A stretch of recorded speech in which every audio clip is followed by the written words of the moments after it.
Big Z Reviews. Marvel's M.O.D.O.K is a new animated series on Hulu, and it's pretty funny.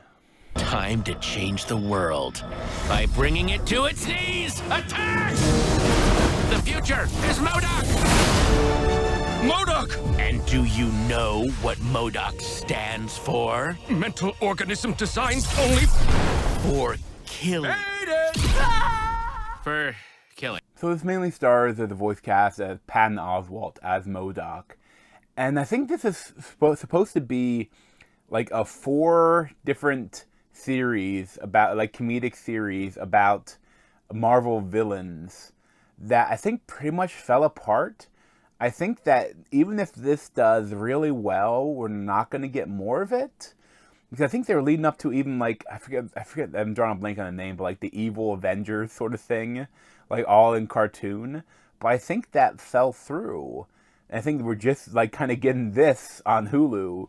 But I don't know, I guess if it does really well, maybe they could do more, but it's just kind of confusing. But I think, this is, it at times very adult, it's gory. But I mean, it looks like they do the claymation style, like Robot Chicken. And, the animation is really cool. The only thing, they try to do it like, almost like it's like a mockumentary, Office style with the camera work. And a couple times they do not that. And it's like, oh, well, if you're going to do that camera work, you can't have the position from in the house right then, It's like, but that's just stuff that The Office itself, especially in the later seasons, that didn't work for what they're trying to do. But, it works well. I think it's a little let down by the story, I thought. Because, I mean, I blasted through them all, and I enjoyed my time. But I think that the actual story is just, like, relying too much on him getting a divorce from his wife, played by Melissa Fumero, and then, like, the kids, like, living with them, going back and forth between them, played by Amy Garcia and Ben Schwartz. But there is some funny stuff there. Like, the actual scene-to-scene, the show is very funny. But the actual story, like, they have a whole time travel episode, and then, okay, whatever. And then the main villain, like, other than a version of Google, which is taking over AIM, is like a younger time-traveling version of M.O.D.O.K. And it's just like, okay, it's not great. It's okay, but it's just the actual main, like, overarching story, it just didn't hit with me that well. But, like, it's funny. There's a lot of funny stuff here. And, like, I love, Patton Oswalt is great. I love Patton Oswalt.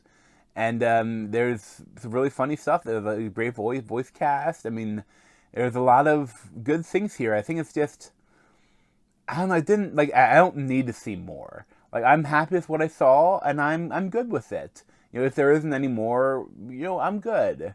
There's kind of a little bit of a cliffhanger sort of ending, but it's like, whatever. It's all revolving around the time travel stuff, and it's like, okay. It's just okay, But the actual show is funny. It's enjoyable.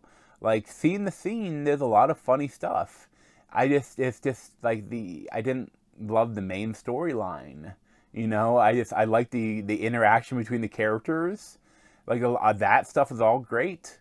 But as a whole, it wasn't amazing for me. But, if you like that, it's kind of cool to see a lot of the characters you don't see in any of the other Marvel Cinematic sort of stuff. So it's kind of cool seeing them in this light, and this cool kind of art style. And I would recommend it, especially if you're a fan of Marvel, and if you don't mind some dirty humor and a lot of gore, a lot of, like, cartoon version of clay gore. But it is great. I would recommend it, but not super highly. I'd probably give it like a 7 out of 10. But thanks for watching. If you want to see more of me, you can subscribe down below. Thanks.